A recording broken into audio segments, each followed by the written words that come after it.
A continuación, Quito con Marjorie.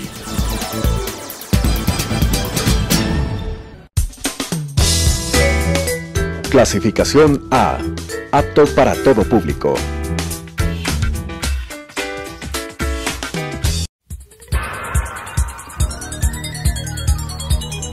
Las opiniones vertidas en este espacio por la producción y dirección del programa son de exclusiva responsabilidad de sus autores y de quienes intervienen en ellos.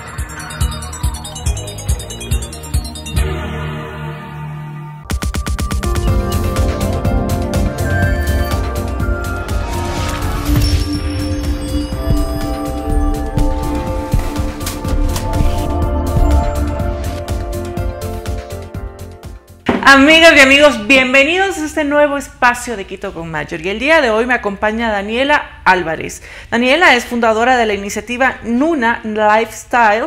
Daniela también es comunicadora, además tiene un MBA en Emprendimiento e Innovación y actualmente se desempeña como marketera y se define como una apasionada por la sostenibilidad y un afán de la empresa con triple impacto.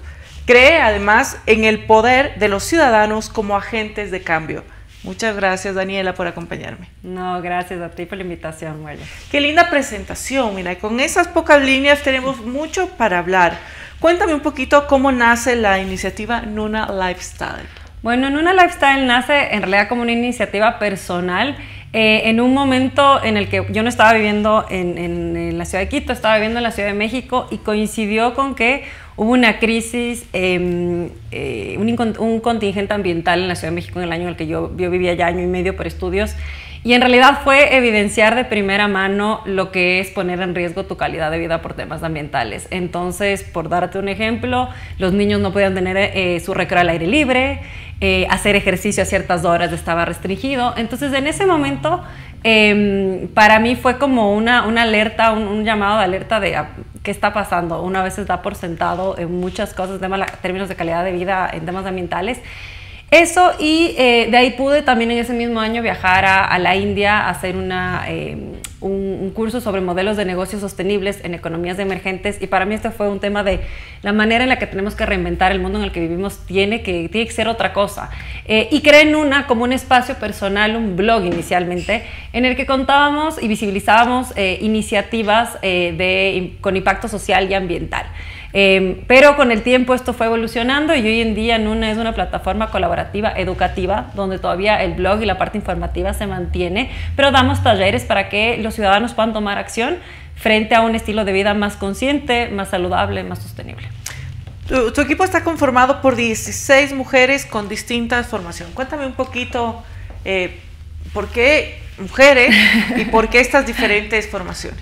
Bueno, en realidad ha sido muy orgánico el tema del género. Nuna no se planteó como ser un espacio exclusivamente de mujeres, pero es un tema que creo que a la mujer nos jala mucho, nos sentimos muy identificadas con la sostenibilidad. Me lo he topado como una coincidencia. Actualmente, es más, nuestros lectores, nuestros seguidores, de su 80% son mujeres, entonces no solo es quienes colaboran, sino quienes también son parte de la comunidad de Nuna.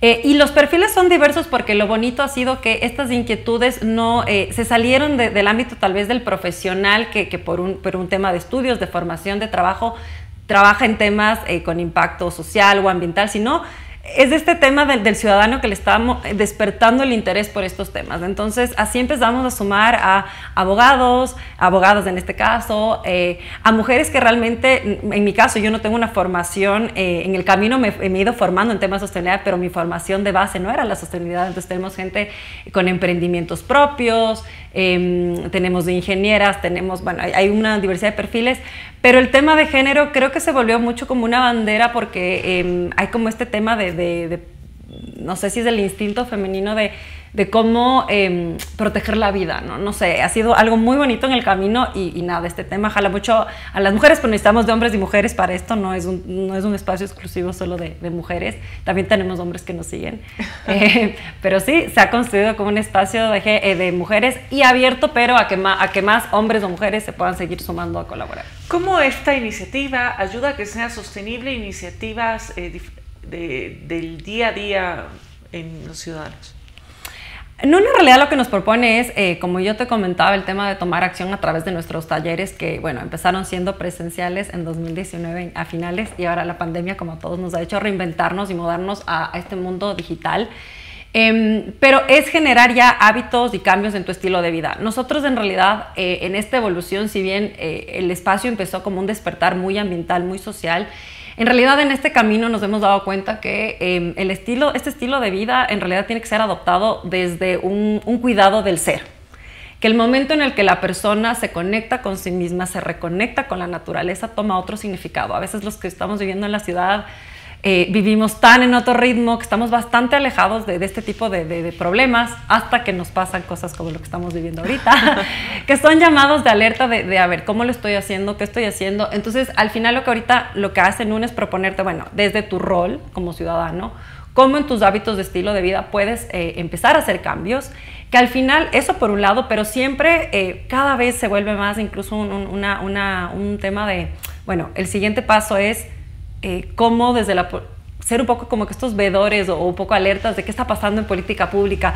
Poco a poco se empieza un llamado, pero sabemos que la decisión, o sea, que los cambios están en nosotros, que al final incluso en el tema de empresa privada necesitas de consumidores más conscientes que quieran preferir iniciativas de este estilo. Entonces, el ciudadano tiene ahora mucho poder. Entonces, lo que hacen es empoderarte, darte información y darte guías de la mano de expertos, ¿no? Nosotros, por eso el espacio es colaborativo, porque en realidad este tema necesitas de expertos en las diferentes áreas, manejo de residuos, bueno, moda, hay tantos temas, alimentación. Entonces, vamos por ese lado, aliándonos con los mejores.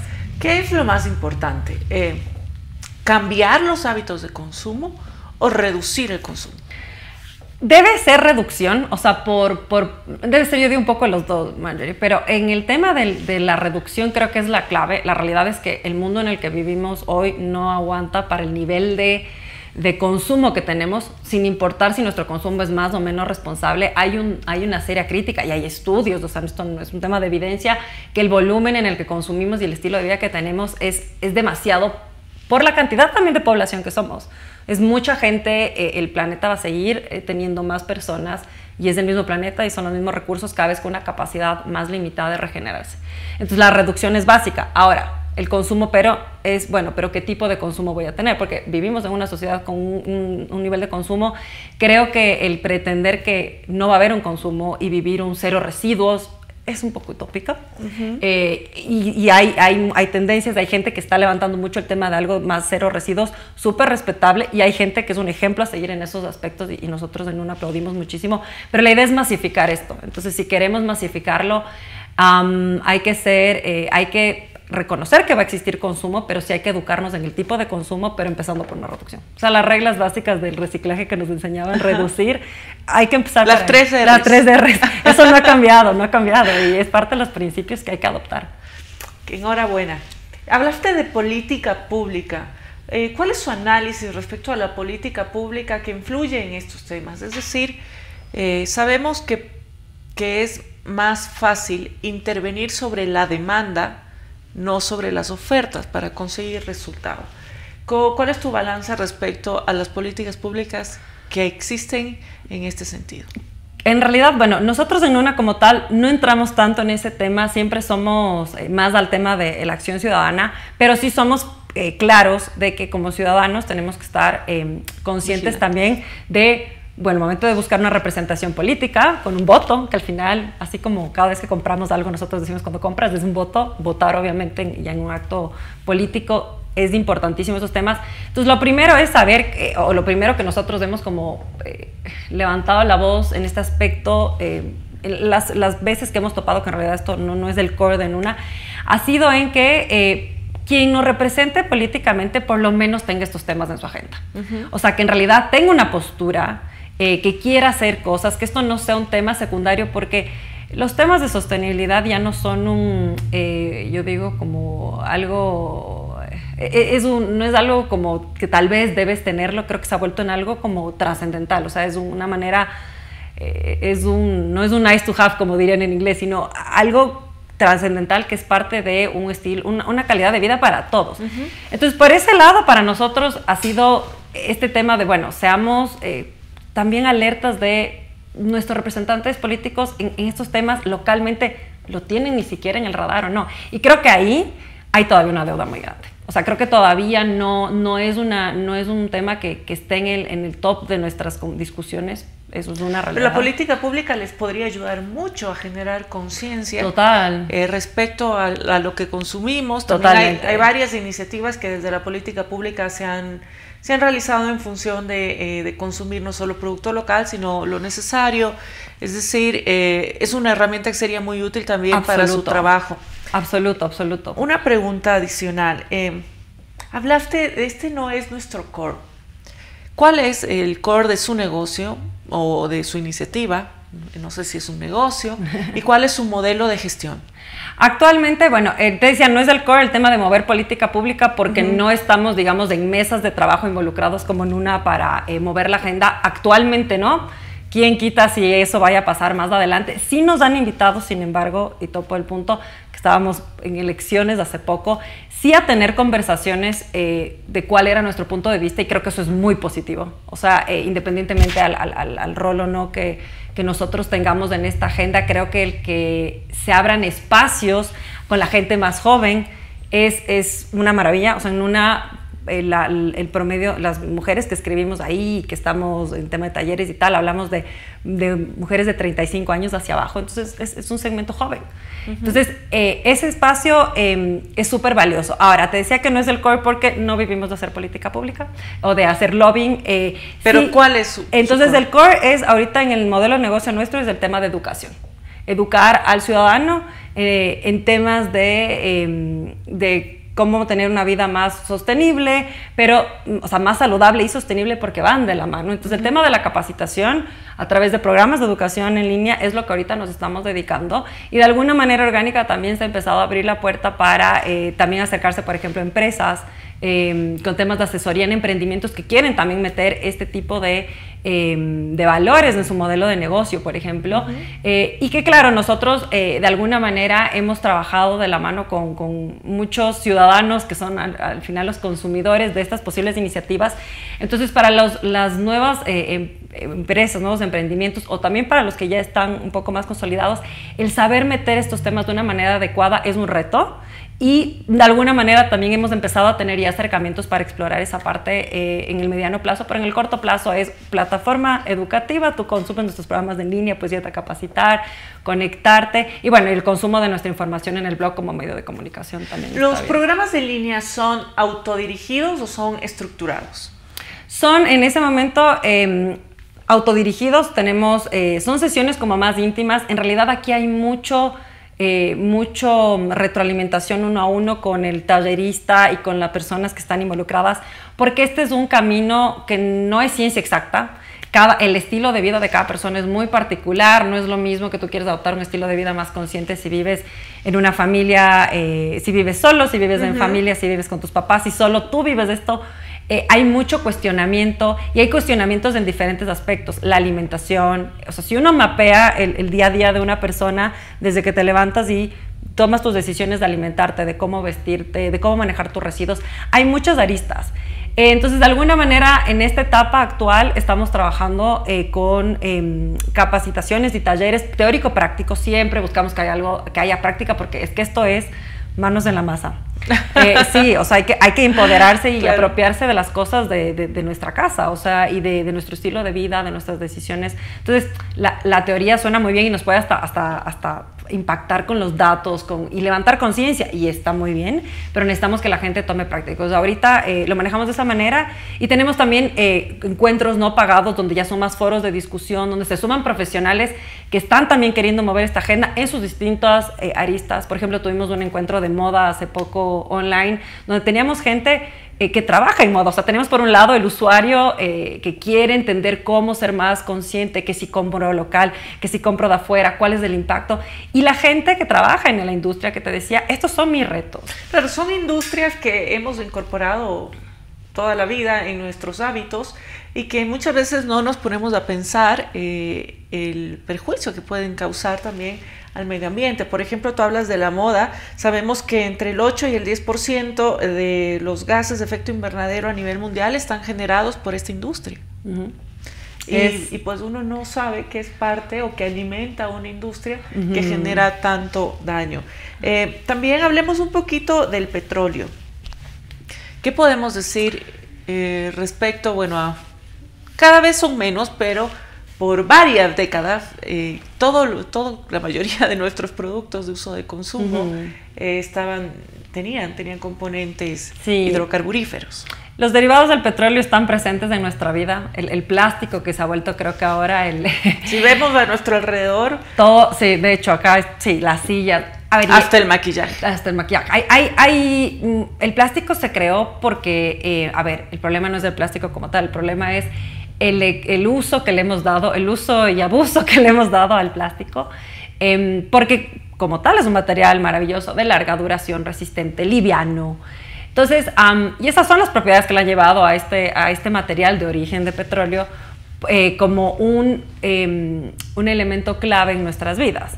Hablando ya de temas de consumo como en lo que nosotros tenemos control, porque obviamente ya hablando en términos de impacto, si nos metemos a temas de cambio climático, sabemos que el tener una economía basada en combustibles fósiles es la principal causa, pero ahí nos estamos metiendo, yo digo, en una problemática que para el ciudadano común se siente difícil y lejana de accionar. Entonces, es una realidad, necesitamos migrar a energías más limpias, y esa es una agenda que hay que empujar, y por eso es lo que yo decía, cada candidato que esté ahí, por Dios, sepamos que si lo tiene en el radar, ¿qué está pasando? Interesarnos un poquito. Ahora, ¿pero qué pasa del ciudadano? Porque si solo nos quedamos ahí, entramos en una conversación de, bueno, pero lo que yo haga, ¿qué afecta? ¿Para qué? Que lo haga alguien más. Y eso justamente es lo que no queremos que pase. Entonces, de nuestro lado, ya con el tema del plástico, necesitamos ir tomando alternativas de, a ver, ¿en qué momentos hay ciertos plásticos que son necesarios en nuestras vidas por un tema hasta de higiene? O sea, por ejemplo, el otro día hablaba con alguien temas de alimentos, que el envasado a vacío de un producto, como este plástico primario que se habla, decirte, mira, reemplacémoslo con otra cosa no es tan sencillo. Pero ese es un plástico tal vez más indispensable. Pero ahora, ¿cuántos plásticos, por ejemplo, cuando vamos al supermercado, que si bien ahora tenemos la buena costumbre de llevar nuestra bolsita, y hay ahora incentivos también de que las bolsitas nos cobren, que eso yo creo que es un buen incentivo que ayuda, como tú decías, a dinamizar esto, a facilitar. Hay mucha gente que no tiene todavía incorporada esa práctica, le cuesta. Y el momento que llega a casa tienes guardadas dos cositas, cada vez que vas al súper es 3 cositas en una bolsa, una en otra, empiezas a sumar y es una locura. Entonces, creo que ahí es donde viene la iniciativa, ok, ¿hasta qué punto necesito esa cantidad de plástico? Entonces volvemos al tema de la reducción de la cantidad. Entonces nada, el plástico yo creo que va a seguir en nuestras vidas, y de hecho ahora ya está procesos de reciclaje, de cómo reincorporarlo. Pero todavía tenemos un largo camino por recorrer. Pienso yo que uno de los temas que es más difícil cambiar hábitos en relación al consumo y a la toma de conciencia de cómo contamina es todo lo relacionado con la alimentación. ¿Cómo manejan ustedes las capacitaciones respecto a este tema? No solo la contaminación en el envase, sino la contaminación en la trazabilidad del producto. Absoluto. Que uno no lo sabe, uno tiene el producto en la mesa, en una percha, pero no sabes todo lo que hay detrás, y hay productos, por supuesto, más o menos contaminantes en su proceso, en su trayectoria hasta la mesa. Absolutamente. En el tema de alimentación, la verdad es que decimos en el poder está en tu tenedor, porque en verdad que bueno, los dientes. La alimentación es fantástica, en realidad creo que es un tema muy apasionante, porque es una decisión diaria que la hacemos más de una vez al día. Y creo que si nos diéramos un momentito de bajar ese piloto automático, que por eso este tema de volver a tomar esas decisiones desde el cuidado personal, y podríamos parar un ratito y escaneáramos, ok, este plato que estoy desayunando o cenando, ¿qué tiene? ¿Cómo llegó aquí? ¿De dónde es? Creo que ahí empezaríamos a tomar conciencia de todo lo que está alrededor de esto. Entonces, primero el tema, que ahí entra lo que tú decías mucho, este tema del consumo local. Siempre por un principio general, lo que se produce a proximidad nuestra tiene un menor impacto por su transporte. Y es más fácil preguntar a veces a una iniciativa más local o investigar el origen. Entonces, por ese lado, esa es una buena opción. Sin embargo, ya como tal en los efectos, ya en términos de sostenibilidad, cambio climático, una realidad clarísima y que se habla muchísimo es el consumo de carne, por ejemplo. Y eso es algo directo que uno, que se recomienda empezar a cambiar ese hábito. Ahora, decirte de un día para otro, nadie coma carne, volvemos a lo mismo como el tema del cero residuos, no es muy real. Hay mucha gente que oye esto y lo rechaza y no es lo que nosotros queremos. Pero hay una necesidad de consumo de proteínas. Sí, y se habla, el tema es que en este sentido hay muchas corrientes, muchas tendencias, mucha información. Ahora, la última, digamos, o en la que nosotros nos hemos apegado en este último tiempo, como existe una que se llama la dieta planetaria. La dieta planetaria es una dieta que un grupo de científicos se juntó a investigar, ver. La dieta planetaria no te anula, por ejemplo, por completo el consumo de proteína animal, pero sí te lo reduce bastante.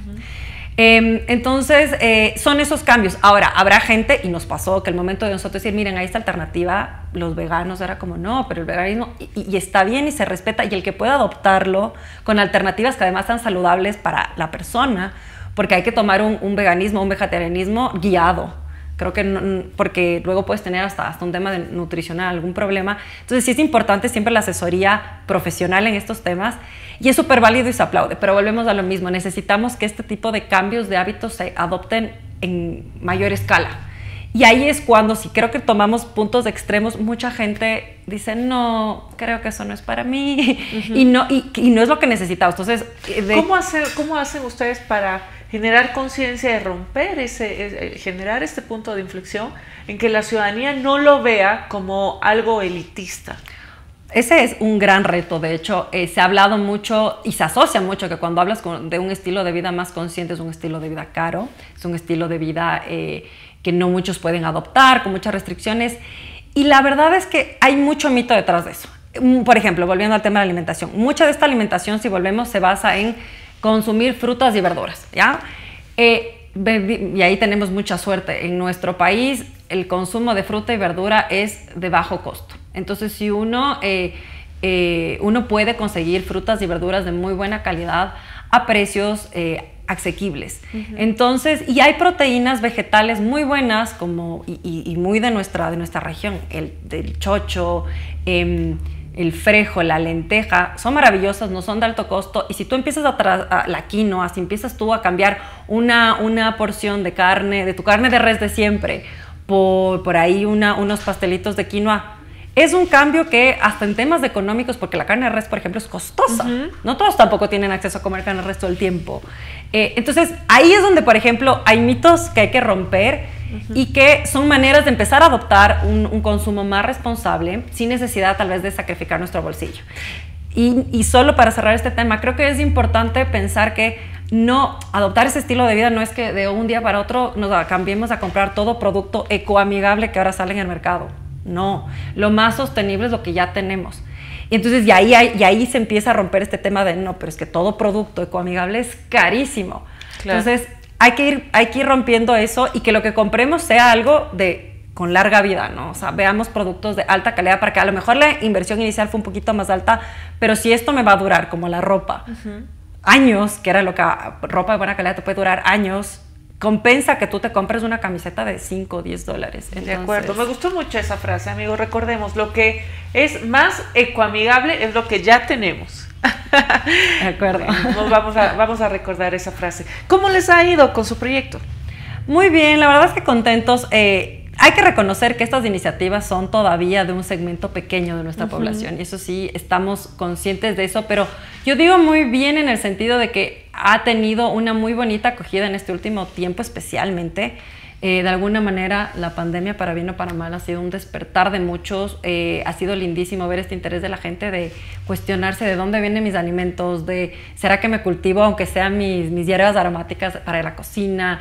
¿Será que empiezo a reciclar? Y la gente, al estar más tiempo en casa, ha empezado a meter mucha más manos en la masa, como decíamos, de estos temas. Entonces, por esa parte, ha crecido el interés, ha crecido la comunidad.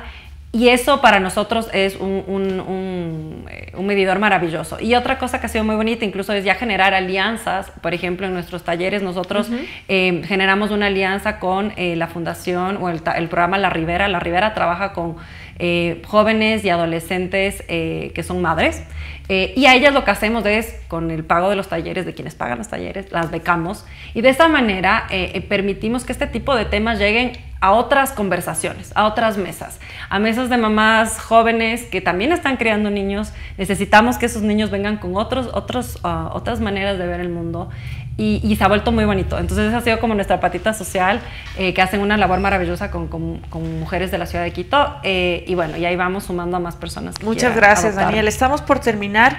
¿Cómo podemos desde casa iniciar actividades que sean más sostenibles y más sustentables? Y un mensaje final que puedas darnos a la ciudadanía, y también, por supuesto, tu contacto. ¿Cómo podemos contactarlos? Así es.